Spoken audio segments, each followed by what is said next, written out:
Welcome to This Explainer. Today we are diving into something we all do literally every single day, usually without even thinking about it. We're talking about language variation. We're going to move way past those rigid dictionary definitions and look at the real fluid mechanics of how we actually use words out in the real world. Okay, let's jump right in. Think about these two words, kids and children. Now, strictly speaking, they point to the exact same concept, right? Young human beings. But you don't just flip a coin to choose between them. There's this rapid, totally subconscious calculation going on in your brain every single time you build a sentence. Section 1. The language variation mystery. Why do we choose the words we use? So to solve this little linguistic mystery, we need to look at three massive variables: context, audience, and purpose. You see, language variation isn't about having bad grammar or sloppy vocabulary. No, it's actually a super sophisticated, completely natural adaptation. We subconsciously mold our words to fit the room we're in, the people we're talking to, and, well, what we're actually trying to achieve. Section 2. Beyond the dictionary. Looking at real-life communication. Section 3. Using a corpus tool. The linguistic detective's magnifying glass.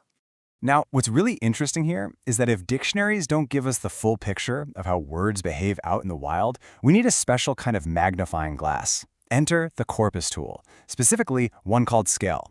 It's essentially this massive, searchable database of real-world text built just for analyzing language. So instead of relying on gut feelings or those stiff, made-up textbook sentences, we can examine authentic usage. We can compare frequencies, and we can spot collocations, which, by the way, is really just a fancy linguistic term for words that simply like to hang out together. All right, so with our magnifying glass in hand, our first vital question is this. Which form appears more frequently? If one word shows up, say, 1,000,000 times in the database, and its synonym only pops up 1,000 times, well, that is a massive clue. It immediately tells you what's normal in everyday life and what might accidentally make you sound like an 18th century time traveler. Then, we keep the rapid-fire interrogation going. Does one sound more formal or informal? When you look at the sentences surrounding a word in the database, you really start to pick up on the vibe. Are the surrounding words super academic, or do they read more like a quick text message to a friend? You absolutely have to consider the tone and the setting for each word choice to really understand its flavor. And that brings us to the ultimate challenge for our detective work. Are the two expressions always interchangeable? The reality, it's incredibly rare in English for two words to be perfectly swappable 100% of the time. Finding that boundary line, the exact spot where one word clearly outperforms the other, that is where true mastery of the language actually happens. Section 4. Context, audience, and purpose. Testing the variables in the real world.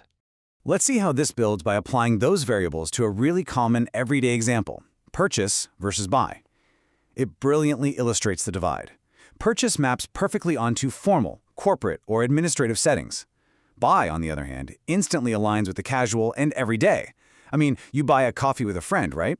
But you purchase assets for a corporation. Monetarily, they mean the exact same thing, but socially, they're absolute worlds apart. So, the absolutely crucial point here is this. Neither choice is inherently better. They simply serve entirely different communicative functions. I really want you to internalize that because, honestly, it's incredibly liberating. Language isn't just this stressful minefield of right and wrong where you're constantly terrified of making mistakes. It's a toolkit. You aren't picking a better word. You're just grabbing the right tool for the specific social job you're trying to pull off at that exact moment. Section 5. Why language variation matters. Gaining deeper linguistic insights. Now, you might be wondering, why is all this detective work so vital? Well, analyzing these authentic corpus examples gives us three amazing advantages. First, a highly nuanced understanding of register, so you know exactly how formal to be. Second, a much deeper appreciation for language variation itself. And third, the ability to adapt like a linguistic chameleon. These insights empower you to stop second-guessing your word choices and start navigating English with genuine confidence and strategic intent. So, I want to leave you with a final, slightly provocative thought to take out into the real world. The next time you speak, or write an email, or even send a quick text, just pause for a split second. Ask yourself, who exactly is your audience, and what is your language really signaling to them? Are you dealing with kids or children? Are you buying or purchasing? Remember, you are the detective of your own communication. So use your tools wisely. Thanks so much for joining me on this explainer, and definitely keep exploring the fascinating ways we use words.